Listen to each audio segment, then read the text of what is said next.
بھارت کوئی کیا آپ کو لگ رہا ہے کہ کوئی مس ایڈوینچر جو ہے 2019 جیسا کرے گا؟ لگ ایسے رہے کہ ہندوستان میڈیا پہ جنگ کی تیاری کر رہا ہے اور پاکستان عملی طور پہ کر رہا ہے. ان کی کیلکولیشن میں بھی نہیں ہوگا جو رسپانس ان کی جانب سے آئے گا. اچھا، چین کے حوالے سے جب بھی ان کو سامنا کرنا پڑتا ہے تھوڑا سا بھارتیوں کو ان کی پرائڈ ہٹ ہوتی ہے, ان کو شرمندگی ہوتی ہے, ان کی زمین چلی جاتی ہے. Chinese have literally destroyed Indian national pride. Balochistan کی صورتحال میں بڑی ڈرامائی سی تبدیلی ہم نے دیکھی کہ وہ وہاں کا جو سرداروں کا ایک جو سسٹم ہے, وہاں کا ایک جو روایتی وہاں کا جو قبائلی سسٹم, اس میں ایک بڑی ڈرامائی تبدیلی آئی ہے کہ ایک خاتون, ایک لڑکی جو ہے وہ آتی ہے, وہ اسلام آباد آتی ہے, آپ کی گورنمنٹ ہوتی ہے, اس کی ٹریٹمنٹ جس طرح سے گورنمنٹ اس وقت کرتی ہے, ادھر سے وہ ایک پکچر جو اس کی جو دنیا میں جاتی ہے کہ ایک مظلوم ہے, اس کے ساتھ زیادتی ہوئی ہے, اور اس کے بعد وہ پھر ہیرو بن جاتی ہے. اور اس کے بعد اب وہ جس طرح کے جلسے بلوچستان میں کر رہی ہے, اور جس طرح یہ گرفتاری سے پہلے کی جو صورتحال تھی کہ وہاں کے سردار بھی کہتے ہیں کہ ہم ارریلیونٹ ہو گئے ہیں, اس ساری صورتحال کو آپ کس طرح بیان کریں گے؟ بہت شکریہ. دیکھیے عادل, ایک تو ہمارے ہاں ظاہر ہے سوشل میڈیا کے آنے سے, ڈیجیٹل پلیٹ فارمز کے کریٹ ہونے سے جو میسیجنگ کا وہ ہے ٹول ہے وہ بڑا ڈفرینٹ ہو گیا, اور وہ لوگوں کی ذہن سازی میں, لوگوں کی اوپینین میکنگ میں بڑا ڈفرینٹ رول پلے کر رہے ہیں.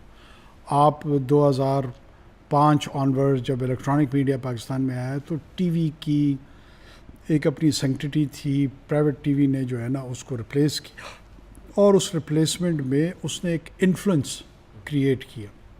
جو 8 سے 9 اینکر پرسنز تھے وہ منی گاڈس کا سٹیٹس انہوں نے حاصل کر لیا in terms of financial reward also, اور in terms of influencing the public opinion. اب ایک اور نئی ٹرانسفارمیشن آ گئی ہے, اور آپ کو وہ جو خدا نما کیریکٹرز تھے نا وہ ڈائلیوٹ ہوتے ہوئے نظر آ رہے ہیں, اور صرف وہ ریلیونٹ ہو رہے ہیں جو ڈیجیٹل سپیس میں اپنی ایگزسٹنس قائم رکھ سکیں. اگر نہ رکھ سکیں تو یہ ڈائناسور کی طرح غائب ہو جائیں گے سارے. اس تمام میکانزم کو ایکسپلین کرنے کا بیک گراؤنڈ کی وجہ کیا تھی کہ یہ سیاہ کو سفید اور سفید کو سیاہ بنانے میں ان کا بڑا کردار ہوتا ہے. مثال کے طور پہ مارنگ صاحبہ کے حوالے سے گفتگو ہوئی کہ وہ اسلام آباد آئی, ایک شخص کو جو ہے نا وہ تربت میں غالباً اس کی ہلاکت ہوئی تھی, اور اس کے لیے ایف آئی آر درج ہونی تھی, اور انہوں نے یہ احتجاج کا رخ تربت سے شروع کر کے 1700 میل آ کے اسلام آباد میں رک گئے, اور اسلام آباد میں ایک موب یہاں سے جو یونیورسٹی کے بچے تھے وہ بھی ان کے ساتھ مل گئے, اور انہوں نے جلاؤ گراؤ کے تحت پتھراؤ وغیرہ کیا, تو جس پہ پولیس نے لاٹھی چارج اور واٹر کینن کا استعمال کیا. سردیوں کے دن تھے. اب واٹر کینن کے استعمال کو پھر میں دوبارہ آپ کے سامنے عرض کروں گا کہ پوری دنیا, میں نے ایمبیسڈرز سے بھی بات کی کہ جتنے بھی ہمارے ویسٹرن ایمبیسڈرز ہیں نا, ناروے سے لے کے آسٹریلیا سے لے کے یو کے سے لے کر یو ایس, ان تمام سے میں نے پوچھا کہ آپ کے ممالک میں واٹر کینن کا استعمال ہوتا ہے جب موب آتی ہیں؟ کہتے ہیں ہاں.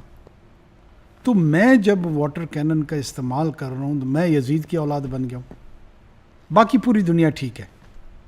اور میرا میڈیا خود اس نقطے کو سمجھے بغیر اس کو حسینی قافلے کا حصہ بنا دیا اور مجھے یزیدی قافلے کا.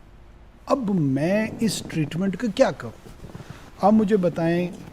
کوئی بھی کام, مجھے نہیں پتا کہ اس وقت کوئی ایز اے پرائم منسٹر تو میں نے کوئی آرڈر نہیں دیا تھا فون کر کے پانی پھینکو ان پہ, لیکن ظاہر آپ کی حکومت تو تھی, میں تو آن کر رہا ہوں. آپ مجھے ظاہر کا لفظ اس لیے نہ کہیں, میں اس کو ڈس آن کر ہی نہیں رہا ہوں. دیکھیے میں تو اس کو ایکسپلین کر رہا ہوں, جو ایکسپلینیشن بھی لوگوں میں یہاں پہ بڑے بڑے ان کے حمایتی جو کہ دل میں یا بظاہر دونوں صورتوں میں تھے, مجھے یہ بتائیں کہ کیا واٹر کینن کا استعمال غلط یا صحیح اس کو بعد میں ڈٹرمن ہوگا. کیا اس کا استعمال جینڈر خواتین ہو, ٹرانسجینڈر ہو, میل ہو, تینوں صورتوں میں وہ ہو سکتا ہے یا نہیں ہو سکتا, وہ ہوتا ہے یا نہیں ہوتا. اس سوال کا جب جواب آ جائے گا میں پھر ہم آگے چلیں گے.